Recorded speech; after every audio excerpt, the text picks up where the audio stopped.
Hoje nós estaremos dando continuidade ao que nós já começamos a estudar na quinta-feira passada sobre as bodas do Cordeiro. Nós vamos continuar de onde paramos na quinta-feira passada. Se você não estava aqui quinta-feira, eu sugiro que logo que os vídeos sejam disponibilizados na nossa página, você assista a primeira parte então, para poder ter todo o estudo. Vamos ler Apocalipse capítulo 19, melhor dizendo, Apocalipse 19, verso 7, diz assim: regozijemo-nos e alegremo-nos e demos-lhe glória, porque vindas são as bodas do Cordeiro, e já a sua esposa se aprontou. E foi-lhe dado que se vestisse de linho fino, puro e resplandecente, porque o linho fino são as justiças dos santos. E disse-me: escreve, bem-aventurados aqueles que são chamados à ceia das bodas do Cordeiro. E disse-me: estas são as verdadeiras palavras de Deus. Amém. Na última quinta-feira, então, queridos, nós já começamos a ver sobre esse tema extraordinário, o maior de todos os eventos que este mundo vai experimentar, este universo vai poder contemplar, que é o casamento do Cordeiro com a sua esposa. Já vimos que o Cordeiro é Jesus. Jesus é o Cordeiro que morreu e com o seu sangue ele comprou a sua igreja. A noiva é a igreja, aqueles que foram lavados no sangue de Jesus, que um dia aceitaram a Jesus como seu Senhor e Salvador, cujos nomes estão agora listados no livro da vida e que fazem parte então deste grupo que é a noiva do Cordeiro. Nós vimos que o casamento que João tinha em mente aqui é o casamento tradicional judaico. E é exatamente dentro desta sequência do casamento judaico que João está apresentando este evento que irá acontecer. E nós vimos as primeiras fases deste casamento. A primeira fase do casamento judaico é o noivado. O noivado, queridos, para os judeus é algo tão sério como o casamento é para nós. Nós vimos que José e Maria estavam noivos quando ela recebeu a visita do anjo, mas eles já eram tratados como esposo e esposa, porque para o judeu o noivado é tão sério quanto o casamento. Naquele momento do noivado são acertadas algumas condições, como o dote que será pago e o tempo do casamento. Depois do noivado segue-se um período de intervalo, onde o noivo vai pagar o dote, onde ele vai também construir a casa onde vai morar com a noiva, e onde também a noiva irá preparar o seu vestido nupcial para a grande festa, o dia do casamento. Nós hoje estamos vivendo exatamente este momento, queridos. Nós já estamos comprometidos com Jesus. Ele já pagou o dote que foi com o seu sangue precioso que ele comprou a sua igreja. Agora ele subiu para preparar o lugar onde nós iremos morar com ele para sempre, aleluia. E nós, a igreja, estamos aqui em obediência a ele, praticando essas obras que agradam a Deus, que nós vamos ver que são exatamente o vestido da noiva que ela está aprontando para o dia do casamento. Mas há uma outra fase que nós aguardamos a qualquer momento. No casamento judaico, quando tudo já estava pronto, o noivo reunia os seus amigos e seguia numa procissão para a casa da noiva. É exatamente isso que retrata aquela parábola das 10 virgens, quando o noivo vai buscar a noiva e depois levará para a sua casa, ou a casa do seu pai, onde ali haverá a grande festa de casamento. Nós estamos aguardando a qualquer momento o noivo raiar nas nuvens, aleluia, com a sua comitiva, com os anjos, com o arcanjo, aleluia, e ele virá, aleluia, anunciará a sua chegada com o toque de uma trombeta, aleluia. E nós então seguiremos o noivo e subiremos para o lar que ele preparou para nós. Ali nós moraremos com ele para todos sempre. E precisamos então estar preparados para este encontro que breve acontecerá. Aí isso nós vimos na última quinta-feira. Agora ficou faltando ver exatamente a última fase do casamento, que é exatamente a cerimônia das bodas, a cerimônia onde o noivo irá se casar com a sua noiva, onde Cristo irá se casar com a sua igreja. No texto que lemos de Apocalipse capítulo 19, já estão sendo entoados hinos de louvor. Nós temos aqui de novo a palavra aleluia sendo usada na Bíblia Sagrada. Só encontramos esta palavra tão comum que nós dizemos tantas vezes na igreja, no livro dos Salmos e aqui em Apocalipse, quando entre 4 aleluias são saudadas as festividades do noivo casando com a sua noiva. E ele diz: aleluia, regozijemos, alegremo-nos, demos glória ao Senhor, porque vindas são as bodas do Cordeiro, e já a sua esposa se aprontou. Quando João tem esta visão aqui, o que ele vê é exatamente o momento em que o noivo já está com a sua noiva para cumprir esta última etapa do casamento, que é as bodas do Cordeiro.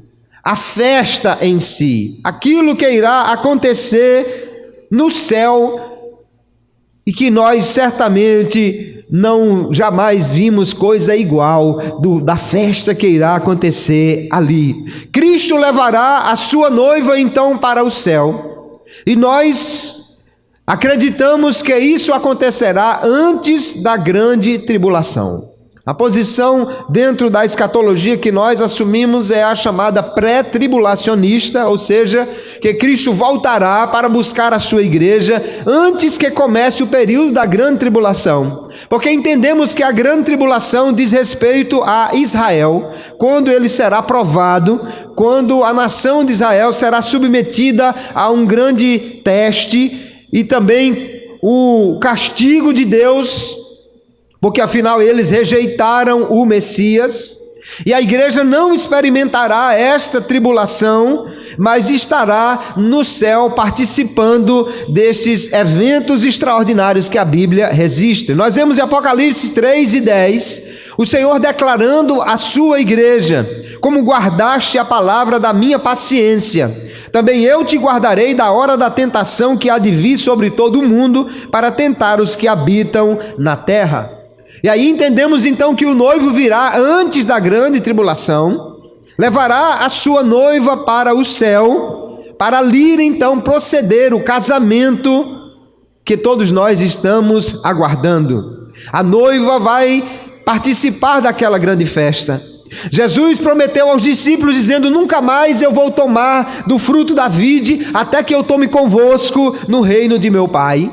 E ele disse que quando chegar aquele momento em que se ajuntar o Senhor com os seus servos, ele vai servir a mesa com os seus queridos. Aleluia! Nós vemos o Senhor prometendo então que participaria dessa festa e que beberia este fruto da vide apenas no reino de seu Pai.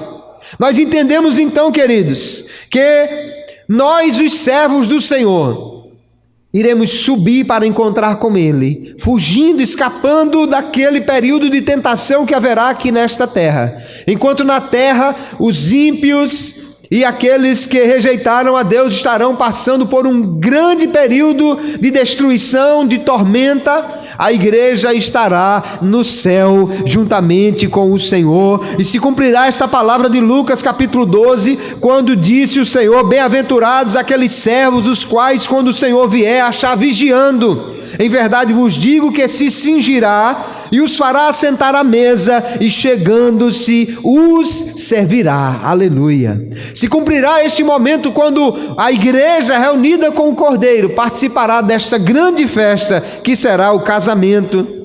Ali nós vamos ver, queridos, algumas coisas que não são comuns nos casamentos terrenos. No casamento terreno, quem recebe a maior honra é a noiva. Todo mundo fica sentado, entra o noivo, entra os padrinhos, entra todo mundo. Quando chega a noiva, aí é que todo mundo fica de pé, porque a noiva é a mais importante no casamento terreno.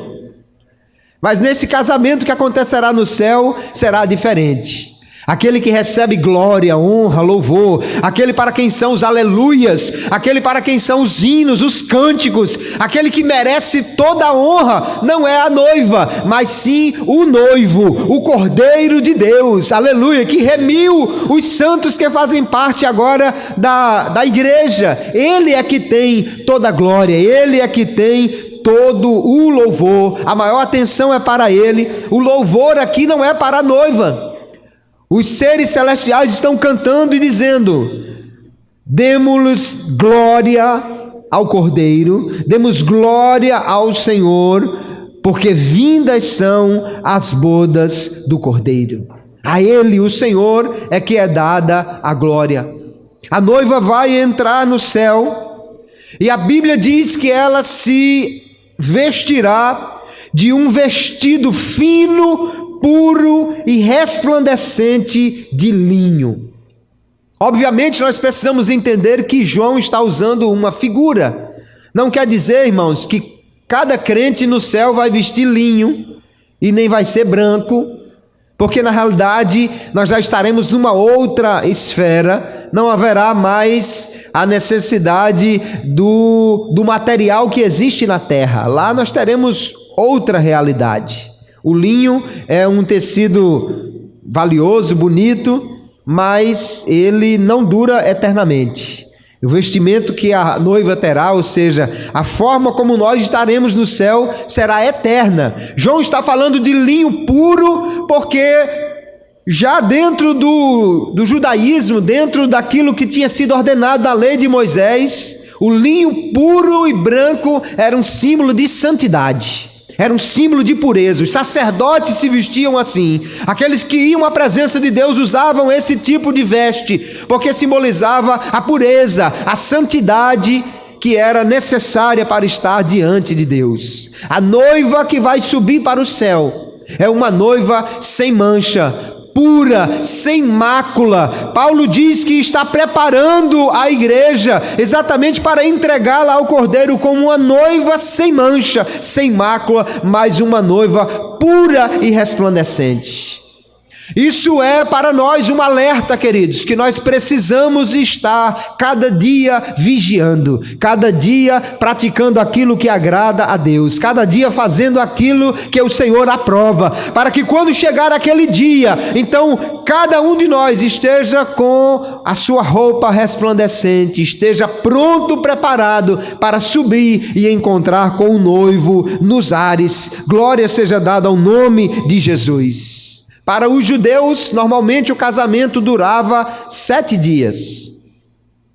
No céu, não há contagem de tempo, mas aqui na terra, o período que nós estaremos no céu equivalerá a 7 anos, que são os anos da grande tribulação.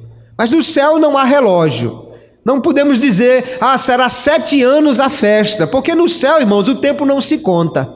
O que acontece no céu não está sujeito ao tic-tac desse relógio que nós temos aqui na terra.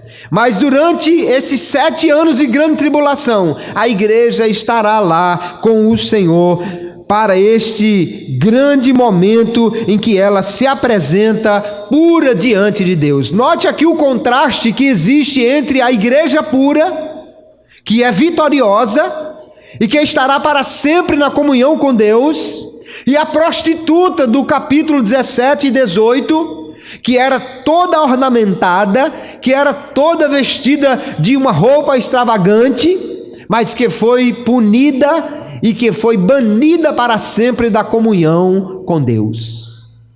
Nós precisamos aqui e agora, hoje, nós, quando eu digo não somente os que estão me ouvindo, mas todos os homens precisam definir a que grupo eles pertencem: ao grupo da prostituta ou ao grupo da noiva. Parece que o grupo da prostituta tem todas as vantagens e regalias aqui nesta terra, porque os santos foram perseguidos, eles foram mortos, eles tiveram uma vida muitas vezes limitada, eles tiveram uma vida onde muitas vezes eles foram tratados como gente sem importância, eles foram tratados como gente atrasada por causa da sua fé, por causa da sua fidelidade, e aqueles que estavam ao lado da prostituta tinham toda a riqueza, tinham todo o domínio, tinham tantas coisas que pareciam boas, mas chegará este dia, quando a Bíblia diz que então se verá a diferença entre o justo e o ímpio, o que serve a Deus e não serve a Deus. Aquele que aceitou a Jesus e foi lavado no sangue do Cordeiro, estará agora puro, resplandecente na presença de Deus, para celebrar com Ele uma união que durará para todo sempre.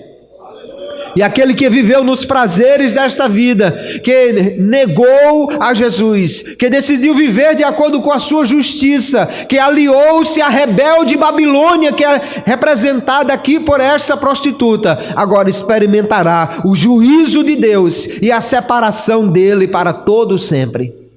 Isso para nós é um alerta, irmãos.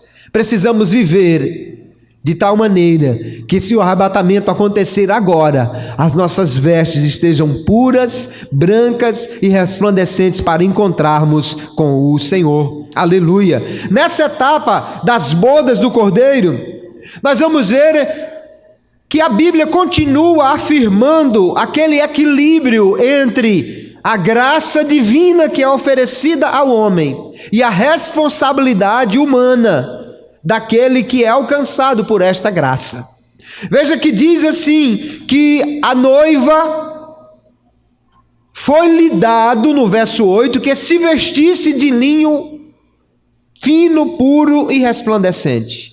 Quando diz foi-lhe dado, foi-lhe permitido, alguém pode entender, está vendo? Isso foi dado à noiva, ela não teve participação nenhuma nisso. Mas quando você olha o versículo anterior, diz, e já a sua esposa se aprontou. Então aqui há um equilíbrio. A Bíblia mostra sempre que a salvação é pela graça de Deus. Ninguém pode se limpar sozinho, ninguém pode se purificar sozinho. Mas a Bíblia diz também que o homem que já é limpo, diz, aquele que é puro, purifique-se mais ainda. Aquele que foi alcançado pela graça, permaneça na graça. Aquele que foi alcançado pelo Senhor, continue produzindo frutos dignos para encontrar com o Senhor em santidade e em pureza. No livro do Apocalipse, nós vamos ver, queridos, em diversas passagens, que a graça divina é totalmente necessária para a nossa salvação. Mas ele também não nega esta responsabilidade do homem. Nós vemos ao mesmo tempo que a noiva se aprontou, isso mostrando a sua fé obediente, e ao mesmo tempo vemos que foi dado a ela o vestir-se de linho puro, branco e resplandecente. Lá em Efésios capítulo 2 e o verso 8 nós vamos encontrar isso, fazendo reflexo ao que nós já vemos em Apocalipse. Veja no verso 7 e 14, ele diz, estes que vieram da grande tribulação, lavaram as suas vestes e as branquearam no sangue do Cordeiro. Então no capítulo 7 e 14 ele está dizendo que o sangue do Cordeiro foi dado como o elemento necessário para a purificação, mas também é dito que eles lavaram as suas vestes neste sangue, ou seja, que houve uma escolha deles também em aceitar esta limpeza que é proporcionada por Jesus. E aí vemos em Efésios capítulo 2, porque pela graça sois salvos por meio da fé. Isso não vem de vós, é dom de Deus. Não vem de obras, para que ninguém se glorie. Fica claro que a salvação é de iniciativa da graça divina.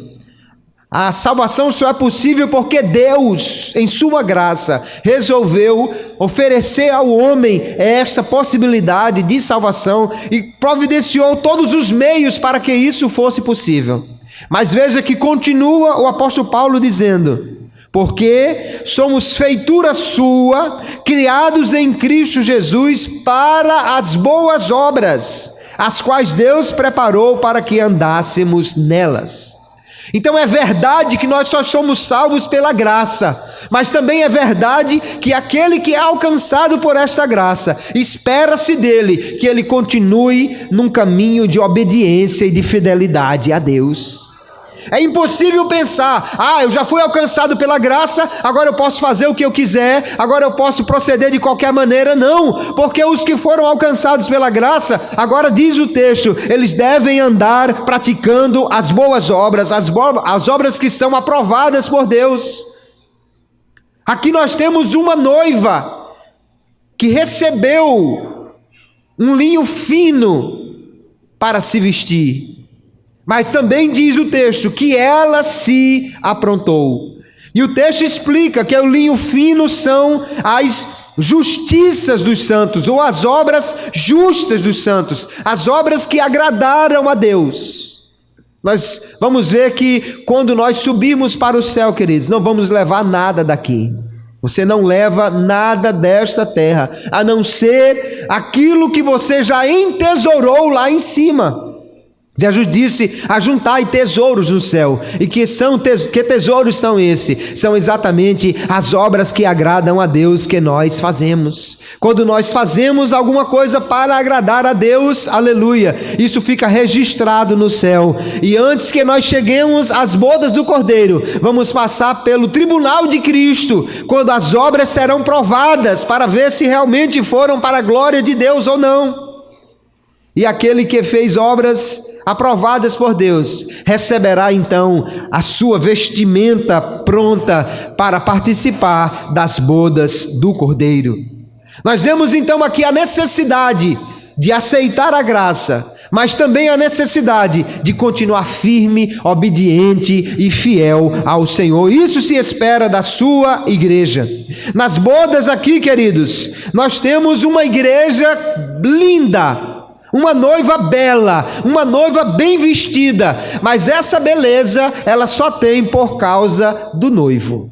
Quem dá o vestido à noiva é o noivo, e ela prepara esse vestido praticando as boas obras, ou seja, ela só pode fazer o que é justo porque o noivo já alcançou-a, mas ela também tem responsabilidade de aprontar o seu enxoval, fazendo aquilo que é uma obra agradável e perfeita a Deus. Foi Jesus quem se entregou para que nós pudéssemos ser santos. Foi Ele quem derramou o seu sangue para nós que pudéssemos ser lavados. Mas uma vez que nós já somos limpos, o Apocalipse vai dizer: se você já foi lavado, se você é puro, continue puro, continue limpo, continue fazendo aquilo que agrada ao Senhor, para ser encontrado vestido de linho fino, puro e resplandecente naquele dia, nas bodas do Cordeiro. Aleluia!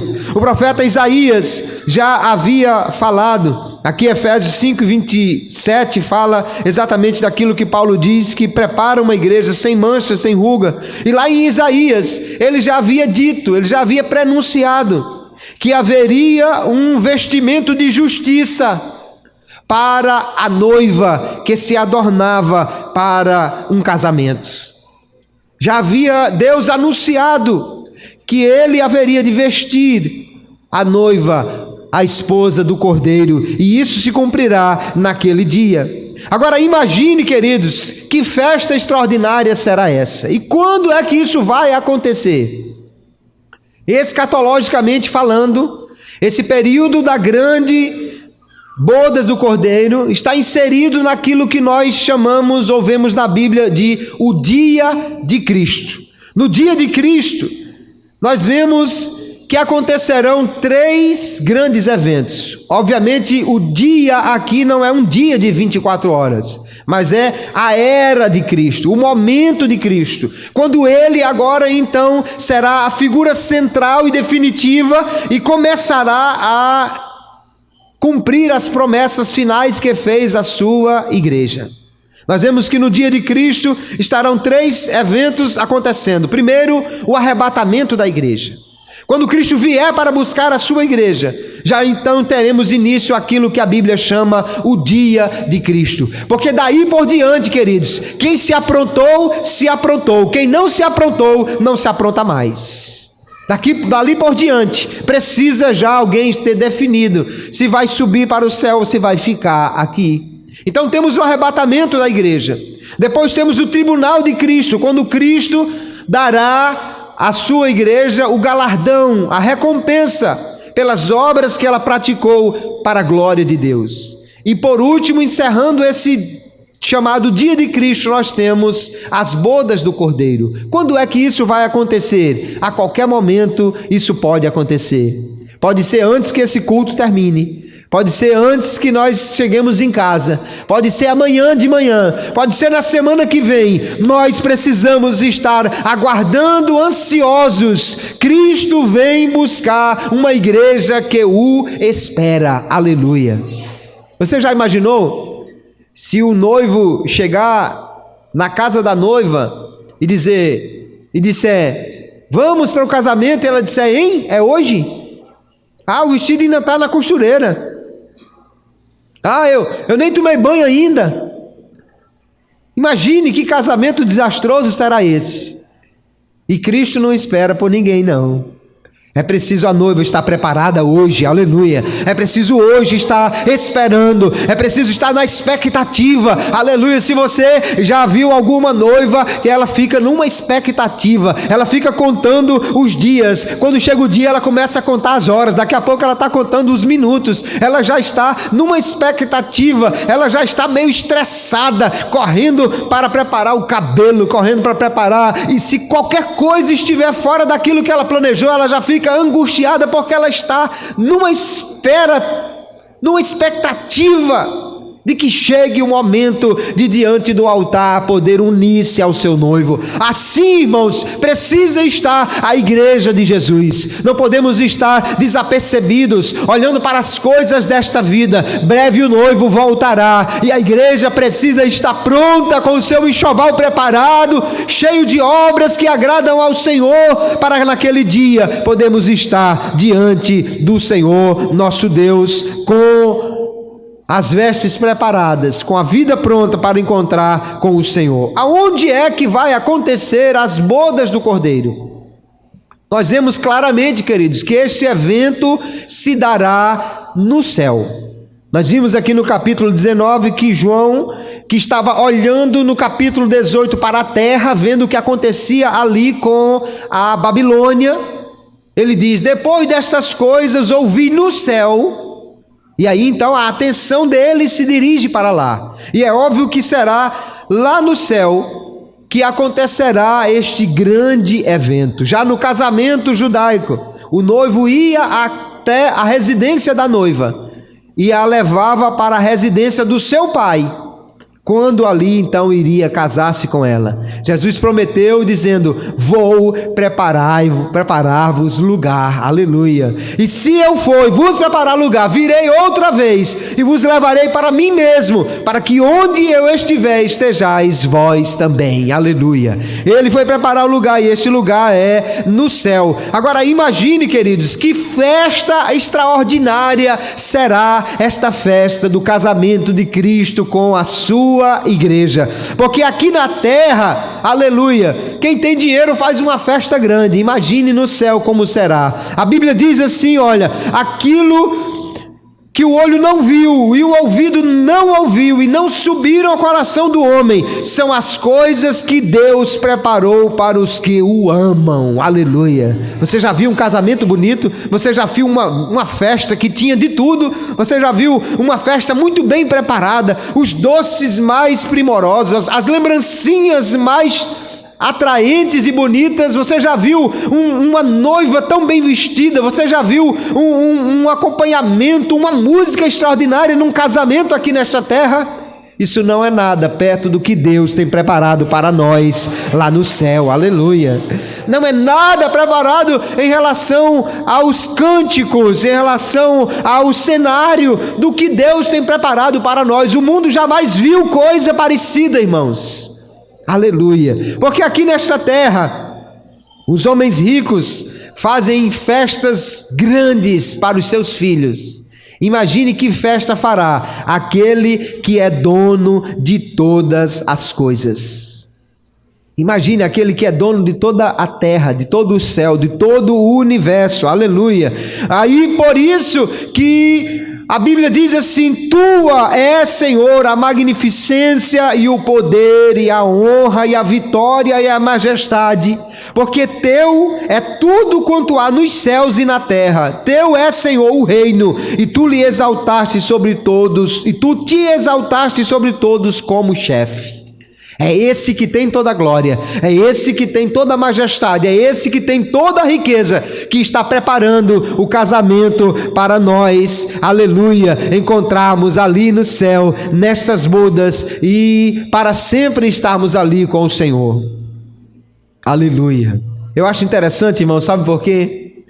Se você recebesse hoje um convite para um grande casamento, vamos dizer que um sheik das Arábias ou um trilionário americano fosse fazer um casamento do seu filho e por alguma razão chegasse um convite para você. As passagens, a roupa, tudo já veio pronto para você participar dessa festa. Dá para imaginar a ansiedade que você ficaria para tomar o avião e ir até o lugar, e você já devia estar pensando: meu Deus, o que é que vai ser a lembrança? Como será o bolo? Como será o vestido da noiva? Como é que vai ser tudo isso? Porque o pai dela é riquíssimo. O pai dela é riquíssimo. Agora imagine se você receber hoje um convite para participar do casamento, que aquele que está preparando é o dono de todo o ouro, toda a prata, toda a riqueza, aquele que é dono, aleluia, do universo, aquele que pode deslocar sóis para iluminar aonde ele quiser, aquele que pode ter corais de multidões de anjos para cantar na festa do seu filho. Agora sabe qual é a boa notícia que eu tenho para lhe dar? É que você já é convidado, e você não vai lá para ficar lá no final, não. Você é convidado e na realidade você é a noiva que vai entrar e participar de toda esta festa, aleluia, aleluia. Dá para alegrar o seu coração e dizer: vem, Senhor Jesus, aleluia, abrevia os dias e vem buscar a tua igreja. Nós queremos participar deste grande cerimonial, desta grande festa, aleluia. Que estejamos preparados para isso, queridos irmãos. Ali nós vamos ver, queridos, uma grande festa. Mas a pergunta que podemos fazer é: quem vai participar desta festa? Quem é que vai chegar lá no céu? Quando nós olhamos para aquilo que o Apocalipse diz, vemos claramente que os participantes das bodas são Cristo e a igreja. Essas são as figuras principais deste casamento. Ainda não aconteceu a remissão de Israel. Os santos do Antigo Testamento ainda não ressuscitaram.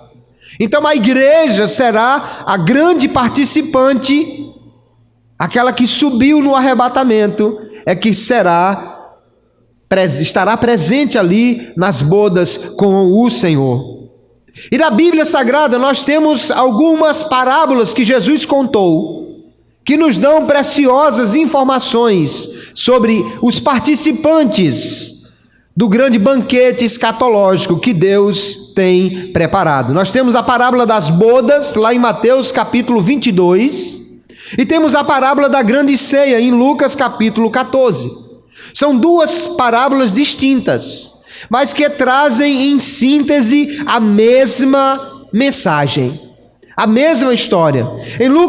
Em Mateus capítulo 22 diz assim: então Jesus, tomando a palavra, tornou a falar-lhes em parábolas, dizendo: o reino dos céus é semelhante a um certo rei que celebrou as bodas de seu filho, e enviou os seus servos a chamar os convidados para as bodas, e estes não quiseram vir.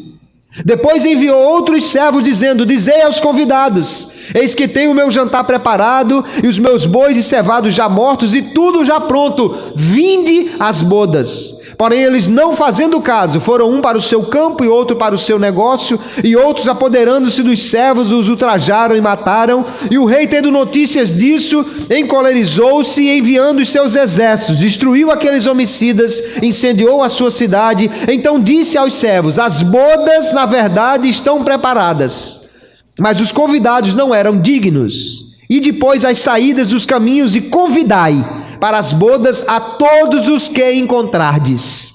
E os servos, saindo pelos caminhos, ajuntaram todos quantos encontraram, tanto maus como bons, e a festa nupcial ficou cheia de convidados.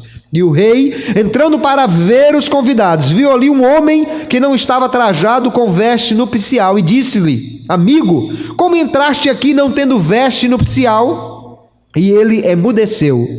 Disse então o rei aos servos: amarrai-o de pés e mãos, levai-o e lançai-o nas trevas exteriores. Ali haverá pranto e ranger de dentes, porque muitos são chamados, mas poucos escolhidos. Então esta parábola das bodas, queridos, retrata exatamente quem participará deste banquete, deste casamento que o Senhor tem preparado para nós. E aí nós vemos que houve primeiramente um duplo convite. Era muito comum na antiguidade, o rei que ia fazer uma festa, ele primeiro mandava um convite: olha, breve acontecerá um banquete. O rei na próxima semana vai fazer uma grande festa, porque ninguém podia ir a uma festa real de qualquer maneira. Se fosse nos dias de hoje, quando você recebesse o convite, você ia correr para o shopping, ia comprar sapato novo, camisa nova, gravata nova, a mulher ia comprar bolsa nova, combinando com a sandália nova. Ia ser uma correria, porque ninguém apareceria no banquete do rei vestindo uma roupa comum, uma roupa qualquer. Era uma festa social muito importante. E o rei mandava um primeiro convite. Depois, quando já estava tudo pronto, quando chegava o dia, aí o rei mandava um outro mensageiro dizendo: está tudo pronto. O rei manda dizer que vocês podem ir para a festa que ele preparou. Mas o que Jesus mostra aqui, queridos, é que os que deveriam estar interessados não se interessaram por este convite. O convite então foi rejeitado. Os convidados, foi declarado que eles não eram dignos. Por quê? Porque não aceitaram o convite do rei. Não aceitaram o convite para participar das bodas. Então, como eles não aceitaram, o rei disse: vá por aí, vá pelas estradas, vá pelos valados, vá pelas vilas e convide todos os que quiserem participar. Aleluia. E sabe, queridos, é aí que nós entramos nessa história. Aleluia. Jesus, quando estava falando dessas coisas, claramente ele está fazendo uma reprimenda aos judeus, e ele está dizendo: não é o eleito que vai participar das bodas, não é aquele que é filho de Abraão e que pode agora dizer: eu fui convidado para as bodas. Para as bodas só irá aquele que aceitar o convite que Deus tem para nos fazer. Aleluia. E como os judeus rejeitaram, e João diz: veio para o que era seu, mas os seus não o receberam. Aí ele disse: agora vá por aí, pelo mundo afora, onde você encontrar uma pessoa, pode ser um camarada feio, um camarada ruim, diz o texto aqui que maus e bons receberam o convite, e nessa história estávamos eu e você. Aleluia. Eu não sei você, mas eu fazia parte do grupo dos maus.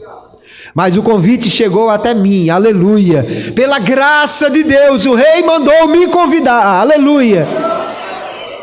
E eu disse: eu vou, eu não perco essa festa por nada nesta vida.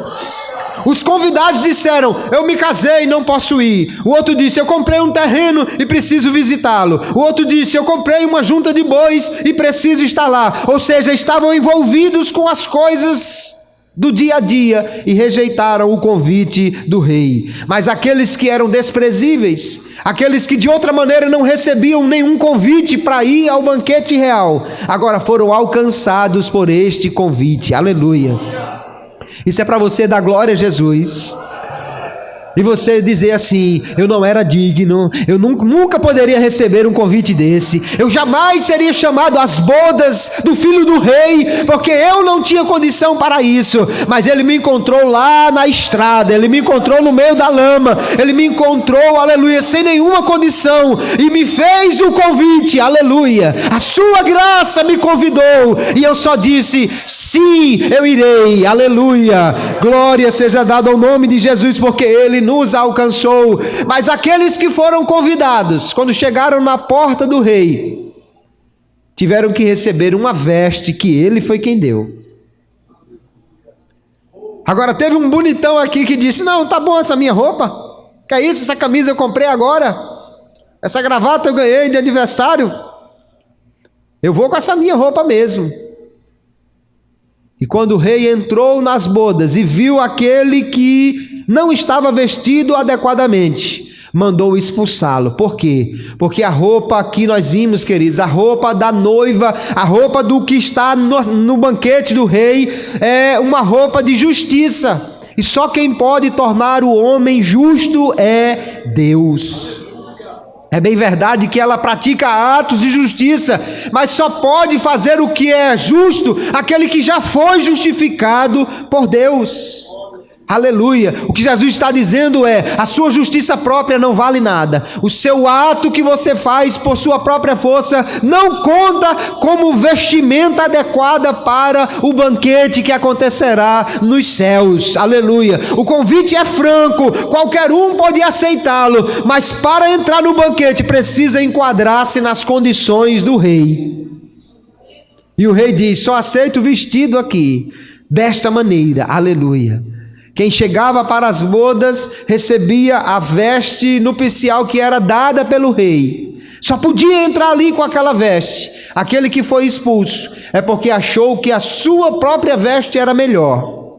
E quantos ficarão de fora, irmãos, deste banquete nupcial?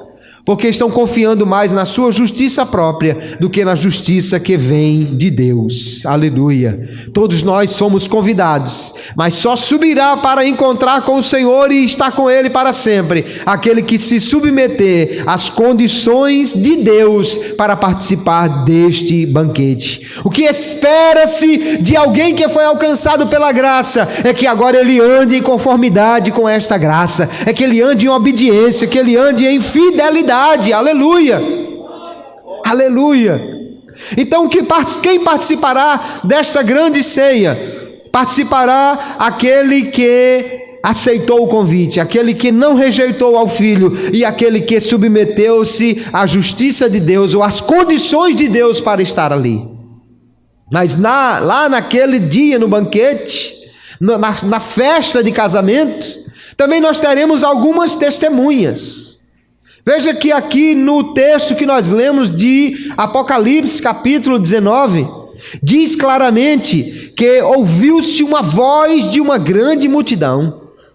E essa voz foi crescendo. Primeiro era como muitas águas, depois aquilo parecia trovões, os brados de aleluia, os cânticos e os hinos eram tão grandes que parecia que estava estrondando tudo. E quem são esses que estão cantando? São exatamente aqueles que diz o texto aqui, são os seres viventes, os 4 animais, os anjos, os anjos e querubins e serafins, todos estarão lá. Aleluia. Eles não são a noiva, eles também não são o cordeiro. Ali não terá padrinho, mas haverão as testemunhas. Aleluia. Porque Jesus prometeu, ele dizendo assim: aquele que me confessar diante dos homens, eu o confessarei diante de meu Pai, diante dos anjos que estão no céu.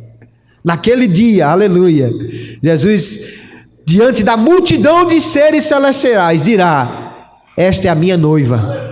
Eu quero apresentar para vocês a minha esposa querida. Entra, igreja do Senhor, aleluia. Eu creio que naquele dia se cumprirá a palavra do Salmo 24, quando diz: levantai, ó portas, as vossas cabeças, e entrará o Rei da Glória. Quem é este o Rei da Glória? O Senhor dos Exércitos, Ele é o Rei da Glória. As portas vão se abrir, o Cordeiro vai entrar e apresentará a multidão de anjos, aleluia, de seres celestiais. Esta é a minha noiva, eu já paguei o dote por ela, o sangue que foi derramado, aleluia. Entra, bendito de meu Pai, participa da festa que está preparada para ti. Aleluia, oh querido irmão, aleluia, nada pode nos tirar a alegria de participar desta festa. Não perca por nada este dia, aleluia. Vale a pena estar preparado para participar das bodas do Cordeiro, aleluia. E o texto de João em Apocalipse diz assim, aleluia: disse-me, escreve, bem-aventurados aqueles que são chamados à ceia das bodas do Cordeiro. Quem serão esses convidados chamados? Aqui a maioria dos estudiosos acredita que há uma sobreposição de imagens. Os convidados é a própria igreja. Os crentes são os próprios convidados. Como igreja, como corpo, nós fazemos parte de um grande bloco e, portanto, entraremos no céu como a noiva. Mas individualmente, cada um de nós foi convidado. Cada um de nós recebeu o convite do rei e nós podemos dizer sim ou não. Quem estará no céu? Aquele que recebeu o convite e aquele que aceitou esse convite, aquele que disse sim a este convite. E aí nós vemos que esses que receberam o convite e o aceitaram, o texto do capítulo 9 diz: bem-aventurados são esses. E quando você olha no Apocalipse, 7 vezes há bem-aventurados aqui. E todas as vezes os bem-aventurados no Apocalipse são os membros da igreja do Senhor.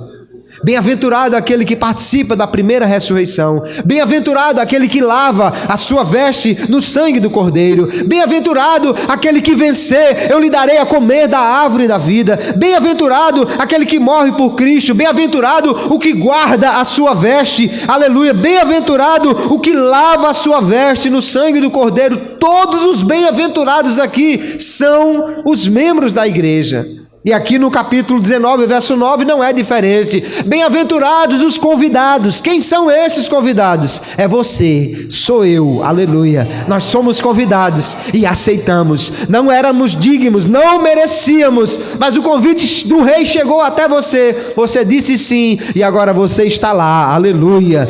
Bem-aventurado aquele que puder participar desta maravilhosa reunião. Lá em Lucas capítulo 14, antes que o Senhor conte a parábola da grande ceia, alguém diz assim: bem-aventurado aquele que puder participar do banquete no reino de Deus.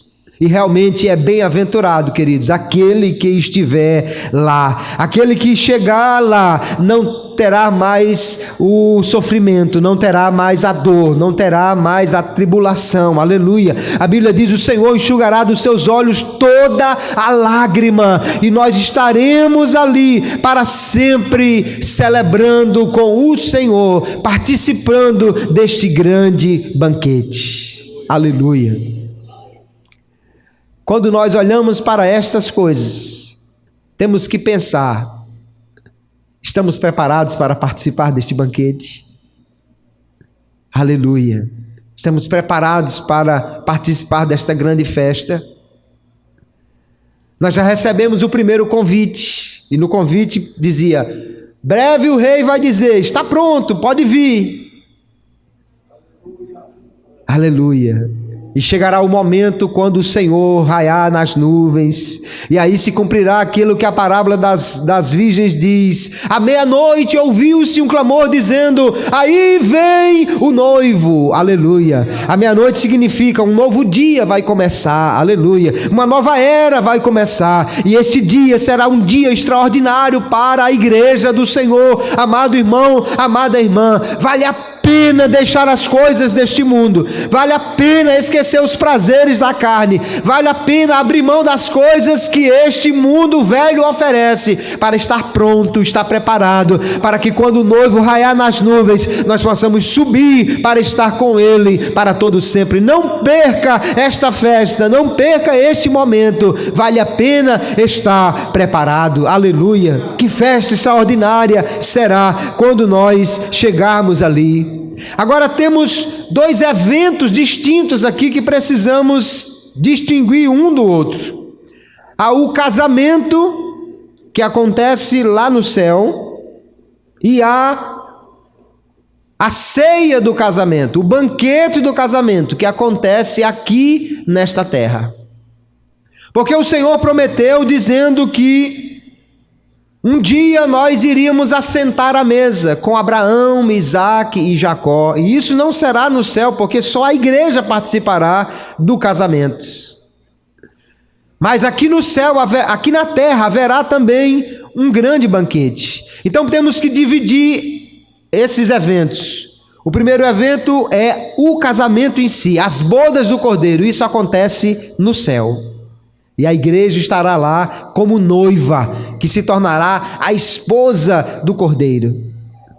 E depois que isso acabar, quando João termina de contar essa história aqui no capítulo 19, aí ele diz: e vi o céu aberto, e estava um assentado sobre ele que se chama Fiel e Verdadeiro. Ele é o que se chama a Palavra de Deus, e na sua veste e na sua coxa tem escrito Rei dos Reis e Senhor dos Senhores. Aí ele vem descendo com os seus exércitos, aleluia. Satanás é preso e lançado em cadeias por 1000 anos, e então o rei se assentará no trono e reinará durante esses 1000 anos. É exatamente esse momento que Cristo desce à terra com a sua igreja para reinar, que ele dará este banquete escatológico, onde participarão o remanescente de Israel, as nações que estiveram ao lado de Israel, e a igreja já estará ali como a corregente, aleluia.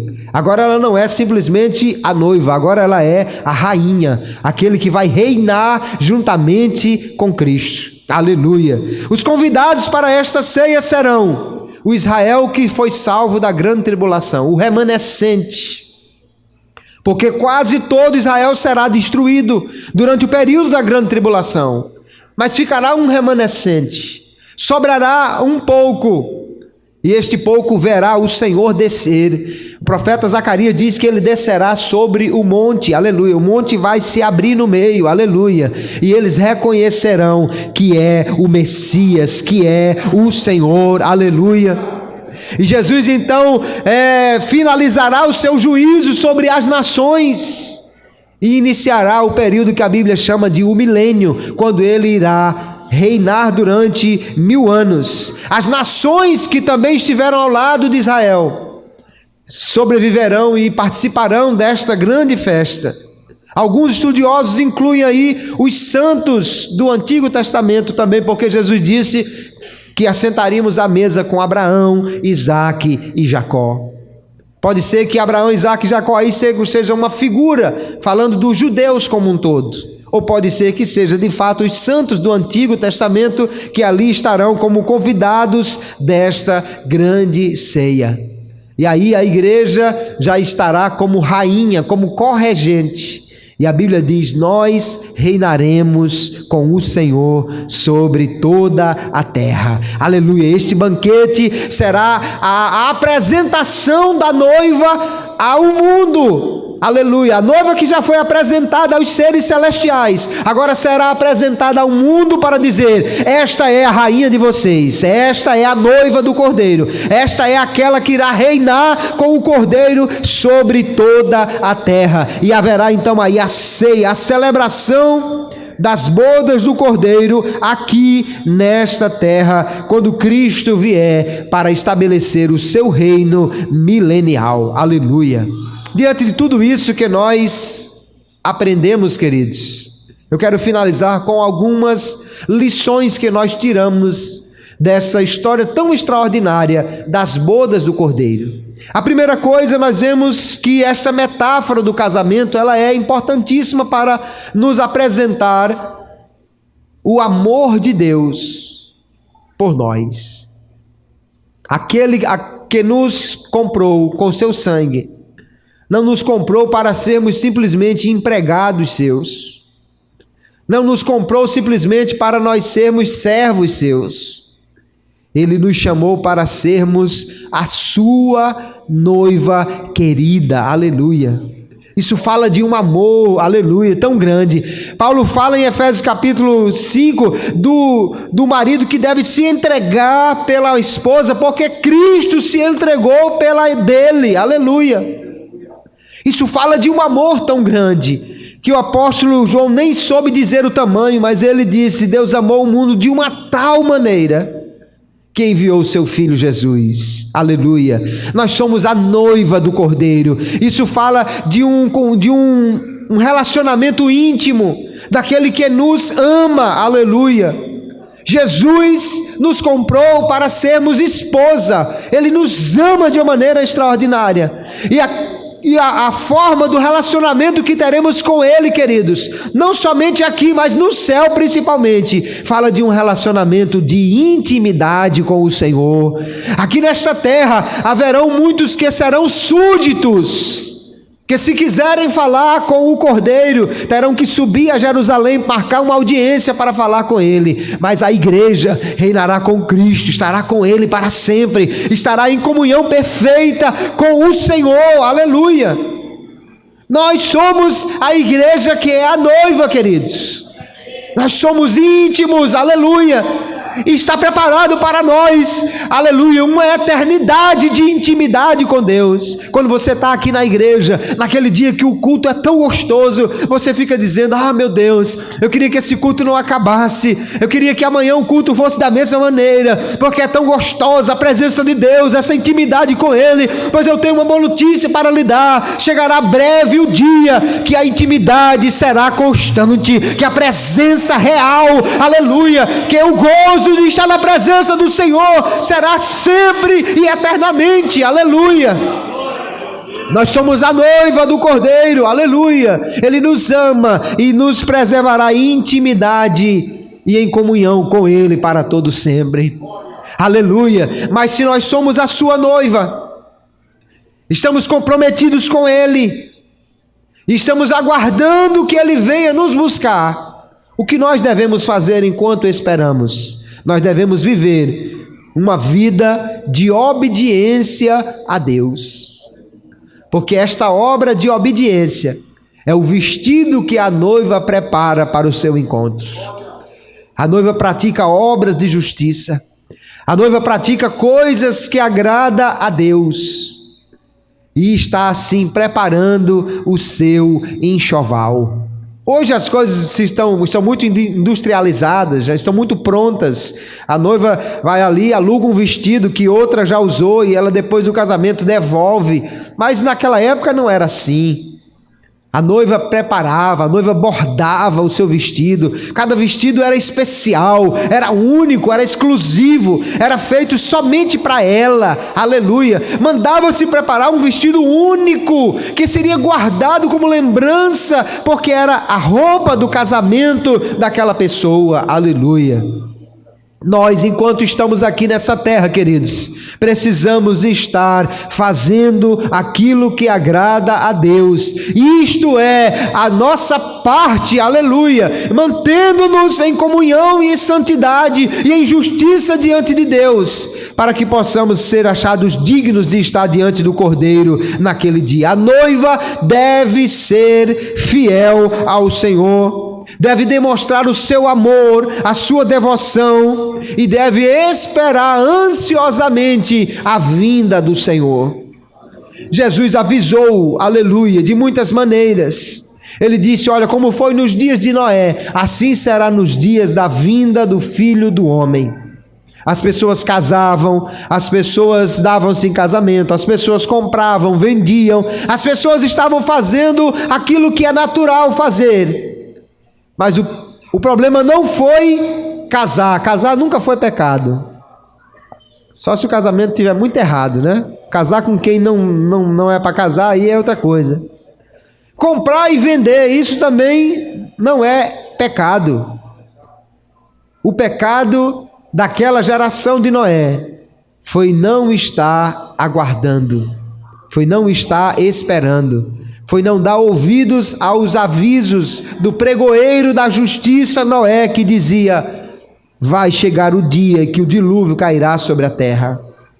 Jesus disse: estejam preparados, 2 estarão no campo, um será levado, outro será deixado. Ele não estava querendo dizer com isso que só 50% dos que se dizem cristãos irão para o céu, não. O que ele estava dizendo é, um que está aqui e o outro que está vizinho dele, um pode subir para o céu, porque estava na expectativa, estava aguardando, estava ligado, e o outro que trabalha com ele na mesma atividade, pode ficar, porque não estava ligado, preparado para a vinda do Senhor. Aleluia. Quando eu estava preparando este material, eu estava pensando exatamente, irmãos, precisamos estar ansiosos, aleluia, aguardando a vinda do Senhor. Temos muitas coisas, muitos planos para esta terra, mas nenhum deles é mais importante do que esperar o Senhor que virá nos ares para nos buscar. Aleluia. Faça o seu planejamento para o futuro. Planeje concluir o seu curso superior, o seu mestrado, planeje casar, planeje ter filhos, planeje comprar a sua casa própria, viva a sua vida, mas não tire da sua mente, aleluia, a expectativa de que o céu vai se abrir a qualquer instante, tudo aqui vai ficar e nós subiremos para encontrar com o Senhor nos ares, aleluia. Se a minha casa própria me tirar essa expectativa, se o meu carro novo me tirar essa expectativa, se a promessa de um emprego, se a promessa de um mestrado ou um doutorado me tirar essa expectativa, que prejuízo será isto, irmãos? Aleluia. Viva a sua vida, mas não me esqueça, você é a noiva do Cordeiro, aleluia. Ele breve voltará, nós precisamos estar aguardando ansiosamente. A Bíblia diz que Jesus voltará para aqueles que o esperam para a salvação. Jesus não vai voltar para buscar os que não estão esperando. Imagine o noivo chegar na casa da noiva, eu já disse, e ela está totalmente despreparada. O vestido nem está pronto ainda. Ela nem preparou o cabelo ainda. Ela está toda despreparada. A igreja precisa estar pronta. Jesus breve vai voltar. Aleluia. Quando ele vier, não vai dar mais tempo para se preparar. Quando a trombeta tocar, não vai mais tempo para correr, não vai dar tempo para correr na casa do irmão e se reconciliar, não vai dar tempo para se ajoelhar e pedir perdão, não vai dar tempo para devolver, para reparar o mal que alguém fez. Jesus está voltando, irmãos, nós precisamos estar preparados para este encontro com o Senhor, aleluia. Israel perdeu o dia da visitação de Jesus. Jesus entrou naquela cidade, em Jerusalém, e não foi reconhecido ali como Messias. Pelo contrário, os judeus mandaram se calar. Vocês estão atrapalhando aí essa cantiga de vocês, essa bagunça de vocês aí na rua, está atrapalhando, nós estamos aqui na sinagoga esperando o Messias. E eles não entenderam que o Messias estava entrando pelas ruas de Jerusalém, e o povo estava colocando galhos e roupa no caminho, e dizendo, bendito aquele que vem em nome do Senhor. E Jesus chora sobre aquela cidade, dizendo, Jerusalém, ah, se tu conheceras aquele que veio a ti e que traz a paz, mas você perdeu o dia da sua visitação. Que isso, queridos, não possa ser dito de mim e nem de você. Precisamos estar preparados, não vamos perder esse dia, não. A Bíblia fala ainda daqueles que foram salvos na grande tribulação. Eu não vou entrar aqui neste detalhe e nem aconselho você a ficar nessa expectativa, porque se hoje ainda alguns se esquecem de Jesus ou por qualquer coisa querem deixar a sua fé, imagine neste período que a Bíblia diz, nunca houve antes e nem haverá depois um período de tamanha tribulação. A hora de estar pronto é hoje, o dia de estar preparado é agora, a hora de estar com o enxoval pronto é hoje. A noiva precisa precisa estar pronta, aleluia, a roupa precisa estar limpa, nós precisamos estar preparados, aleluia, que a nossa oração seja: Maranata, ora vem Senhor Jesus, que a nossa preparação seja tal, que o Senhor nos encontre prontos, preparados, aleluia, que quando o Senhor raiar nas nuvens, ninguém fique para trás, mas todos subamos para encontrar com o Senhor nos ares, aleluia, subiremos e estaremos com Ele para sempre. Bem-aventurado aquele que aceitar o convite para estar nas bodas do Cordeiro. Mais do que feliz será aquele que se achar pronto naquele dia e puder pelo Senhor ser apresentado: esta é a minha noiva, aleluia. Que Deus ajude, queridos, que essa palavra renove a nossa fé, que você hoje possa dormir dizendo: vem Senhor. Quando você acordar amanhã, você possa dizer: Senhor, é hoje o dia da tua vinda, vem. Que esta lembrança e esta promessa nos mantenha firmes, irmãos, que possamos estar preparados, aleluia, possamos estar prontos para o Senhor nos encontrar e nos levar para estar com Ele para sempre. Ao Senhor toda glória, toda honra, todo louvor. Aquele que nos lavou com o seu sangue, aquele que nos comprou, que pagou o preço por nós e que breve voltará, a Ele todo louvor, toda glória, toda honra. O casamento do Cordeiro, aleluia, não é a noiva que é honrada e glorificada, é Ele o noivo que é digno de toda a glória. Que possamos hoje nos juntar a esta multidão celestial, dizendo: damos glória ao Cordeiro, porque vai chegar a sua noiva para as bodas e será, aleluia, a maior de todas as festas. Você nunca participou de uma festa como essa, mas não perca essa festa das bodas. Jesus está voltando, o noivo está chegando, a trombeta vai soar, nós precisamos estar preparados. Que Deus os abençoe.